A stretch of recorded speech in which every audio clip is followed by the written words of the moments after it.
So I was sent a series of 15 images that were taken from really interesting low angles, facing kind of 45-degree angle up. And they were inside homes and had people's faces in them, sometimes Mhm. in one image in a really compromising position. There was a woman sitting on the toilet with her pants pulled down. And that kind of started off this multi-month, almost year-long reporting journey of trying to figure out what took these images, where did they come from, how did they get to me, and what else might exist. This is Eileen Guo, senior reporter for the MIT Tech Review. Back in 2021, she was sent these strange images of people in their homes, including a woman naked in a bathroom. Instantly, she kicked into journalist mode. So who took these compromising photos? A stalker, paparazzi, an evil ex-boyfriend or girlfriend? Actually, it wasn't even a human. It was a robot vacuum cleaner. Whenever you have a device that claims to be smart, you have behind it this massive apparatus of data and artificial intelligence. The vacuum cleaners that have cameras on them and are advertised to be able to recognize and avoid running over cords in your home, running over pet waste and spreading it all over your carpets or floors. Well, they only know how to recognize pet waste or cords or whatever it might be because they were taught how to do that. Mm-hmm. And the best way to teach them is to show them images of real homes. Eileen soon realized that these photos weren't just sent to her, they were posted online. So the images were originally posted on a Facebook group, actually. And how they got their way to Facebook maybe requires a little bit more explanation. So how does a robot vacuum cleaner use AI and gather data from a home and then post that data on Facebook? This is one of the many questions we'll explore on Season 3 of The People's AI, presented by the Vana Foundation. My name is Jeff Wilser. I'm a journalist, I'm an AI strategist, and I produce and host the AI Summits at Consensus. And I'm thrilled to launch this new season of The People's AI, where we're mixing up the format and doing something a bit different. Over 8 episodes, we'll do an in-depth exploration of your data and AI, how your data is being used to train AI, how things can go sideways, and how this sneakily impacts everything from your privacy to the global economy to how our children are being raised to life after death to the very nature of how we see truth itself. And this episode is brought to you by the Vana Foundation. The Vana Foundation is supporting the creation of a new internet, one rooted in data sovereignty and user ownership. Their mission is to create a decentralized data ecosystem where individuals, not corporations, govern their own data and share in the value it creates. Explore this ecosystem at vana.org. And today's episode is something of a primer, why this all matters. And the issue of AI and data can feel impossibly sprawling and abstract.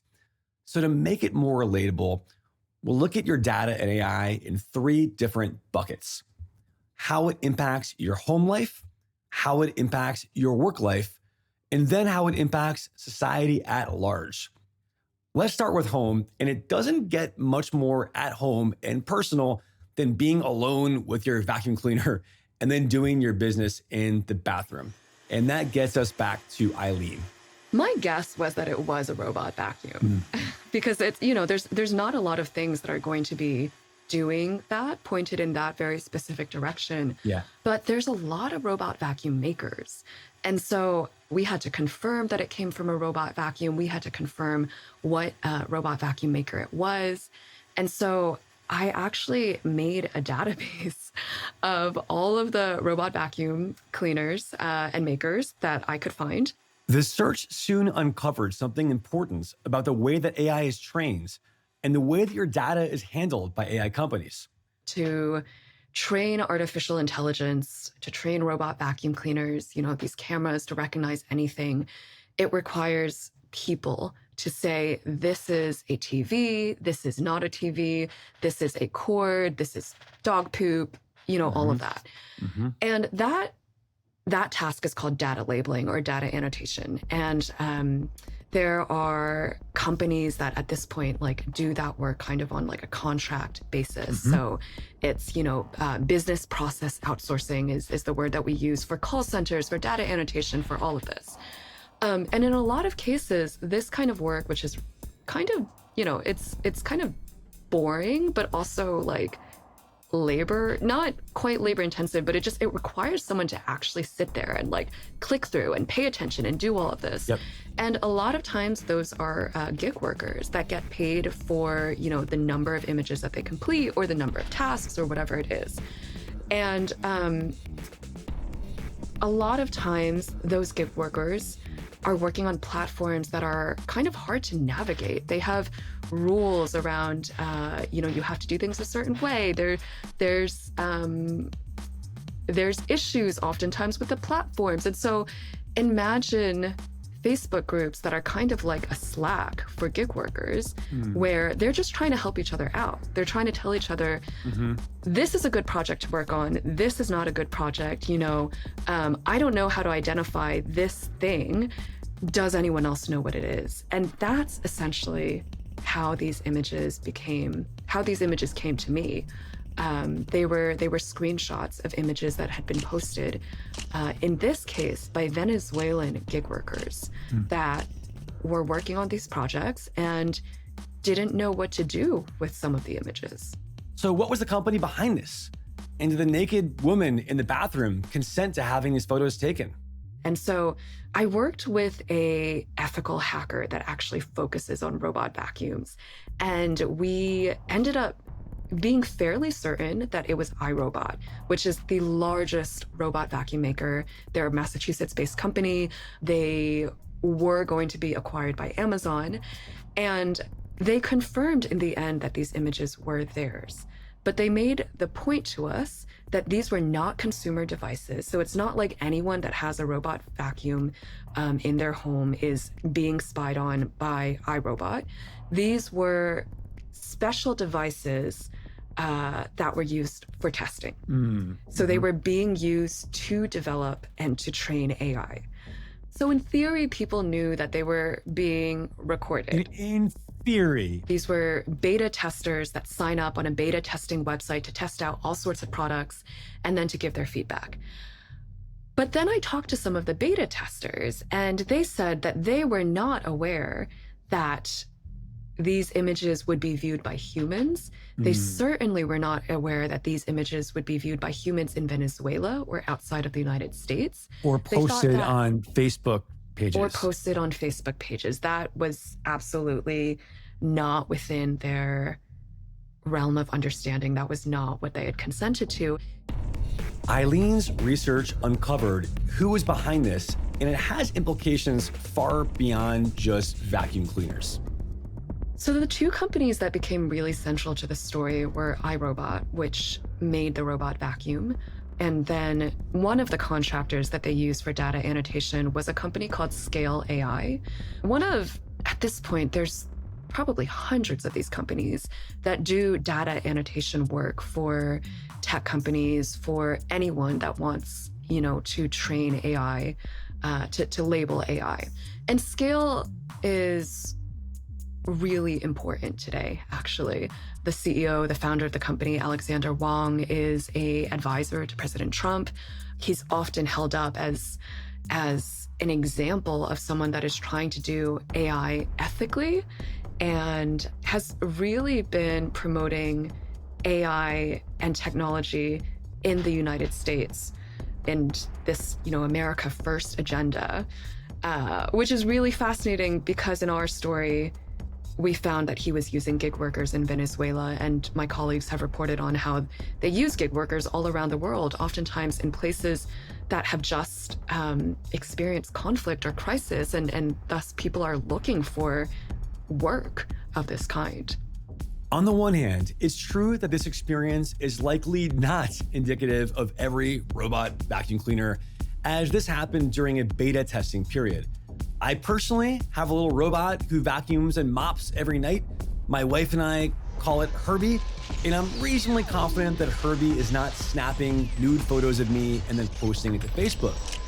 But on the other hand, in a wider sense, this robot nude paparazzi is something of the perfect metaphor for all the ways that our personal data inside the walls of our home is being hoovered up, sometimes literally, to train AI whether we know it or not. So even though this particular case that I found is not every single consumer, it does bring up really serious questions about what we are consenting to, because that consent agreement that these testers signed is really not that different from what all of us don't even sign, let's be real. We just click through the terms and agreements, terms and conditions, and click, I agree, so we can get to the product. But in every single term and condition that we accept, there's almost always a line that says that we consent to our data being shared for product improvement. And product improvement now, when everyone is trying to include AI because it's a sexy thing, always includes testing and development for AI as well. The robot nude paparazzi is just one of countless examples of how your data is being tracked, captured, and then used for AI. In some cases, it's almost cartoonishly obvious, like Microsoft's recent recall feature, where your computer screenshots are constantly captured, which many have called a privacy nightmare, a literal Black Mirror episode sprung to life. Or think of all the personal information you're sharing with ChatGPT or other chatbots. Millions of people are now sharing their innermost fears, anxieties, even desires with AI companions. How will that data be used in the future? Who has access to that data? Who knows? Who now suddenly knows your innermost thoughts? Or think about the new tools like Cheater Scanner, which uses AI to figure out if your romantic partner is secretly on Tinder or Hinge. Think about how these AI systems can figure that out and what data they have access to. Or then there's facial recognition software, often used by law enforcement to identify criminals, despite a complicated history of bias, thanks to the data the software was trained on. Then there's the question of who could be using this data and to what ends. Maybe it's someone or something harmless. That's probably often the case. Maybe it's a big tech company for God knows what ends. Or maybe it's Big Brother in a potential surveillance state. So all of this information that is taking place in this home sphere or personal life, private life sphere is available for use by intelligence agencies, police agencies, and the like. This is Professor Alan Rubel, the director of the Information School at the University of Wisconsin, who focuses on AI ethics, policy, and privacy. So all of the information that we have that's shared out there is available for state actors to track us for whatever reason. Here's an example. Flock cameras. So there are cameras that track license plates, and they can be these databases of license trackers spread all over the country, and you can track individual cars and get a sense of what the travel habits are of people. And the Supreme Court has determined that some kinds of vehicle tracking violate the Fourth Amendment, but this just seems to be a data problem. So one, there's a legal question as to how this will be treated, but two, the ability to track is itself a profound power and can be abused to take enforcement actions that some of us think would not be justified, right? So I don't want to say that police intelligence agencies never be able to use information, but I think that the protections that we've had for 250 plus years in this country are under a great deal of pressure because the Fourth Amendment and other pieces of privacy protection don't keep up with the technology. So whether it's driving in your car and being filmed and tracked, or relaxing at home and posting on Reddit or Instagram or X, all of this feeds into the belly of AI models. And you are doing this for free. Yes, when you make a silly joke online, That joke is data, and that data has power. Given the profound importance of data to AI models, there's a catchphrase in nerdy AI circles that data is the new oil. I've literally been to AI conferences that are freely giving out hats saying data is the new oil. Every AI company is thirsty for data. Their models are fueled by data, and they crave new high-quality data to continue improving. So imagine that you have somehow found a mini oil well in your backyard, and you are giving that oil to Exxon for free. On that chipper note, moving on to segment 2, AI data and your work life. Well, I have some good news for you. If you are a goat herder, it is unlikely that your data is being used to train AI. But if you are not a goat herder, I have bad news. It's a near certainty that somehow, some way, AI will impact your job or your industry, and that often starts with data. And to be honest, for me, this is personal. I am a book author. I've been a freelance journalist for nearly 20 years. This is what I've done for a living. I've written too many articles to count for places like the New York Times, Wired, CoinDesk, and so on. And it's a bit unsettling to think that the work I've done, much of it available online, has been gobbled up by the LLMs, who then spit out answers that are based in some tiny part on the original reporting I've done. Well, the New York Times found this more than unsettling. They considered it wrong, illegal, and an existential threat to the paper, to journalism, to the industry itself, and you can argue it's a threat to the entire creative economy. The Times alleged that their intellectual property, their data, was stolen. So they sued.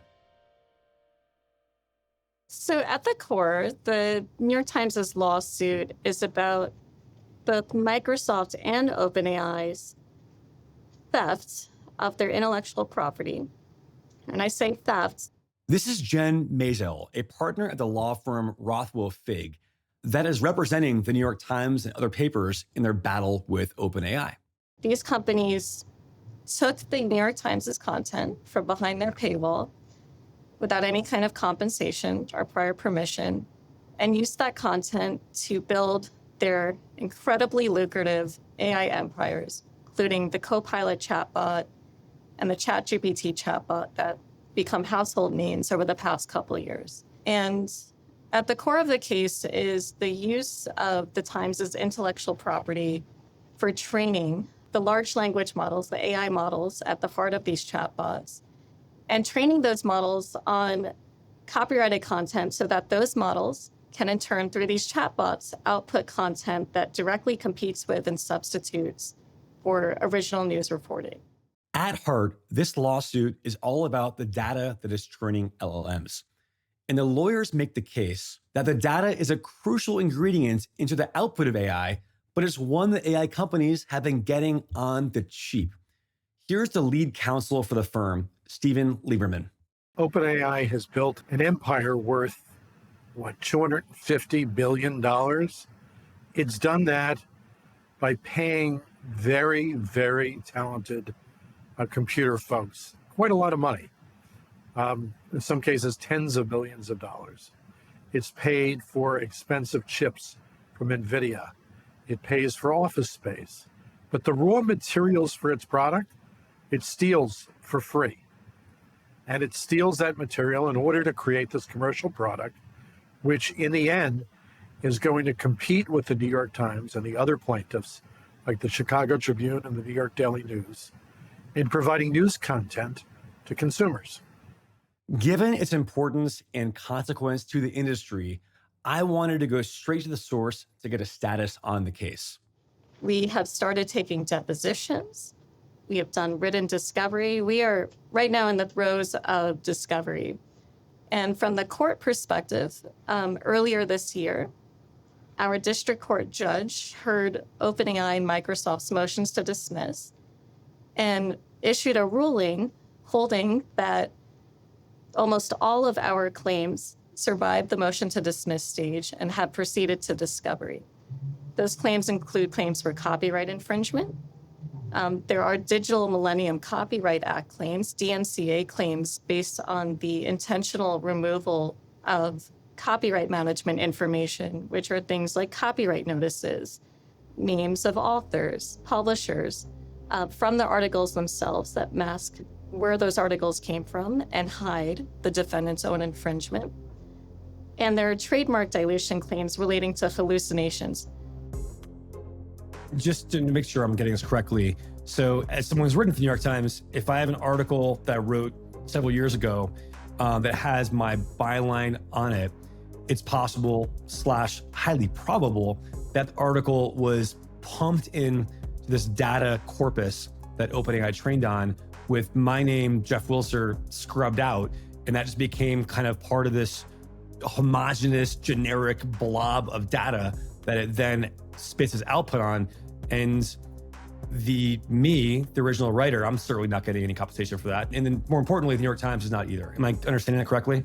That's exactly right, Jeff. And as you can intuit from that, because your name was removed, because it can be output, there's no way to trace you back to that article and even provide compensation. So it's a big problem and encourages piracy. So it's a standalone claim that we've been pursuing.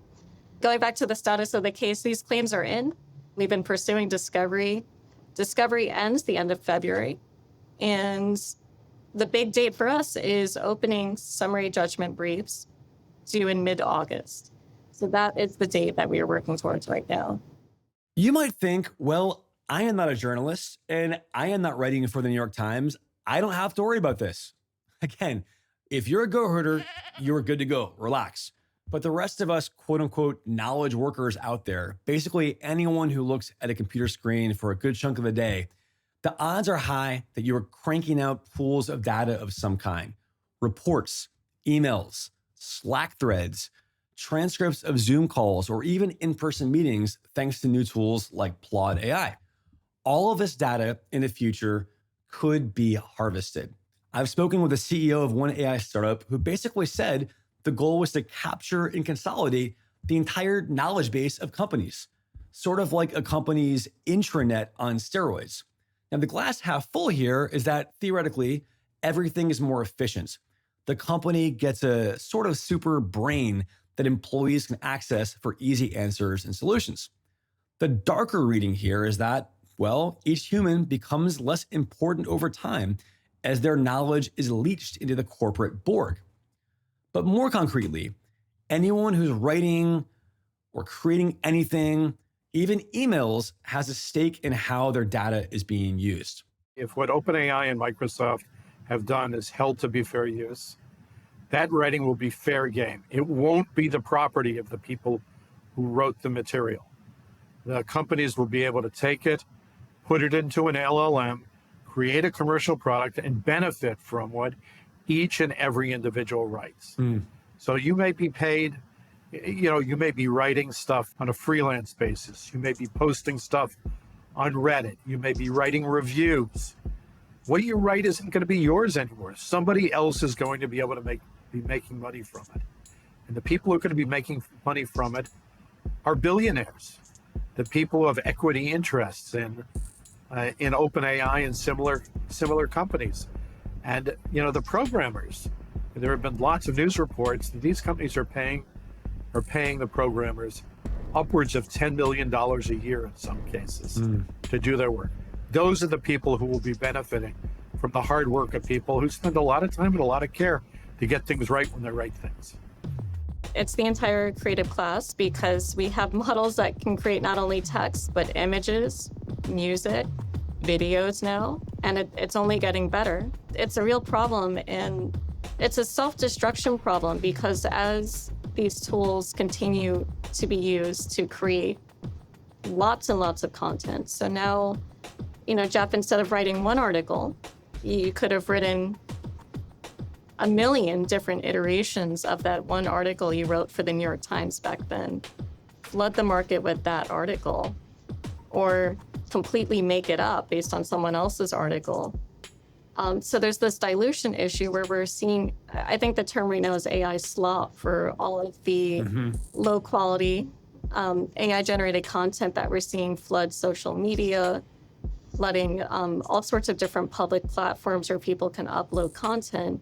And it's really drowning out content creators. And if you think about people's livelihoods and how they're making money, if you're relying on people coming to your site, if you're reliant on ad traffic, if you're reliant on people paying for a subscription because your content's behind a paywall, or if you are a freelancer and you're relying on people paying you to write your article on a per article basis, all of those metrics are suppressed by the proliferation of this AI generated content. I used to live down the street from a professional photographer who worked for National Geographic. He couldn't make a living now as a professional photographer.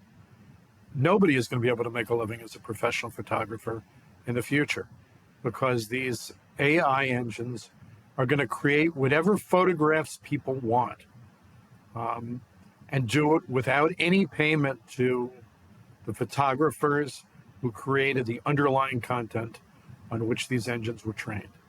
So you're not going to see professional photographers in the future. You're not going to see professional cartoonists. You're not going to see script writers. You're not going to see movie writers. You may not see actors.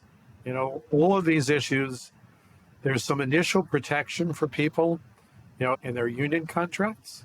But how long is that going to last when there's price pressure on the companies? I'd be surprised if 10 years from now, 20% of these people had their jobs. The New York Times is not alone, and writers are not alone. This is why Sarah Silverman has sued Meta. This is why music labels like Sony, Universal, and Warner are suing AI companies, why artists are suing AI companies. Now, I am not a lawyer, and this podcast is not giving any kind of legal advice or legal predictions, but I think it's very safe to say, at the very least, that this is important. Also important at work is the very safety of your data. Can you even access your data? Exhibit A, recently, when AWS, Amazon's cloud service, went down, it brought thousands of companies to their knees. When I went to my local coffee shop in Denver, they couldn't even process the order. They couldn't charge me for my coffee because they let someone else control their data. But there is an even wider lens to view this from. And that gets us to segment 3, the impact to society at large. It goes to the heart of who we are as human beings in the digital age. And the US Constitution itself has baked into this idea of the right of the human to privacy. Well, in the digital age, right, my privacy, my capacity to form independent thought, almost, to act in ways that are essentially about me and my agency over my life, is completely and integrally linked to control of my data. Because of the fact that our lives are spent so much online, my personhood is connected to my data, right? We might not want that. We wish maybe we could go back to the analog world, but the reality is we have no choice. We live in this digital environment. So to me, control of your data is a fundamental human right. This is Michael Casey, the chairman of the Advanced AI Society, a new association working to spur the adoption of decentralized, transparent, self-sovereign AI. And speaking of transparency, I have known Michael for years and respect the hell out of him. As a journalist, he spent 18 years at the Dow Jones and the Wall Street Journal. His integrity is unimpeachable, and he's always had clarity on the tech and economic shifts that sneakily explain much of the world. And after his decades of journalism on finance and tech, Michael sees this question in conflict about who owns our AI data and how it's used as arguably the most important fight of our lives. The way Michael sees it, if we lose control of our data, we lose control of our agency. Without that, I am now a serf. I am at the behest of somebody else who is controlling this really important commodity, because data, as we know, is really valuable. So if it's my data, I should have control over that. If somebody else controls that, then, you know, as Bruce Schneier always said, you know, you are Facebook's product, not Facebook's customer. I would say, you know, you are Facebook's serf. right? You are, to the baron that is the feudal lord running everything. That's where it goes. And the more that we concentrate control over everything into the hands of these big entities, particularly in the AI age, it becomes an even greater concentration of feudalist power. So what happens if our data, the data that trains AI, is owned and operated by the big AI companies? When that data and that power gets more concentrated? Totalitarianism, 1984. I mean, the worst, right? And I'm not being hyperbolic here. This is the most powerful technology that we've ever seen. Yuval Harari said it really well. The most important thing that we are now recognizing as the power of AI is not that it will take out, it's not the jobs that the drivers of trucks, it's not the lawyers. Like, the most important thing that AI is going to could take away from humans is decision-making authority, right? Mm-hmm. Is the power to decide how resources are allocated. Mm-hmm. And resources includes human beings. In fact, the most important resource is our data, once again, right? So the idea that an AI, obviously, presumably owned by a company, but in some sort of future singularity state, maybe owned by itself, is deciding what to do with these important resources in its interests, right? Mm-hmm. That's a big problem, right? That is again a totalitarian system. I mean, I think this is a one-way street unless we put in place frameworks that reassert the power of the individual over their data, and that basically, either through regulation, although I would argue more through the application of decentralizing open source technologies, we break down these monopolies at the same time. These are the problems. These are the big questions. These are the stakes. It might seem like a small thing, even a silly thing, that a robot vacuum cleaner sends naked photos to Facebook.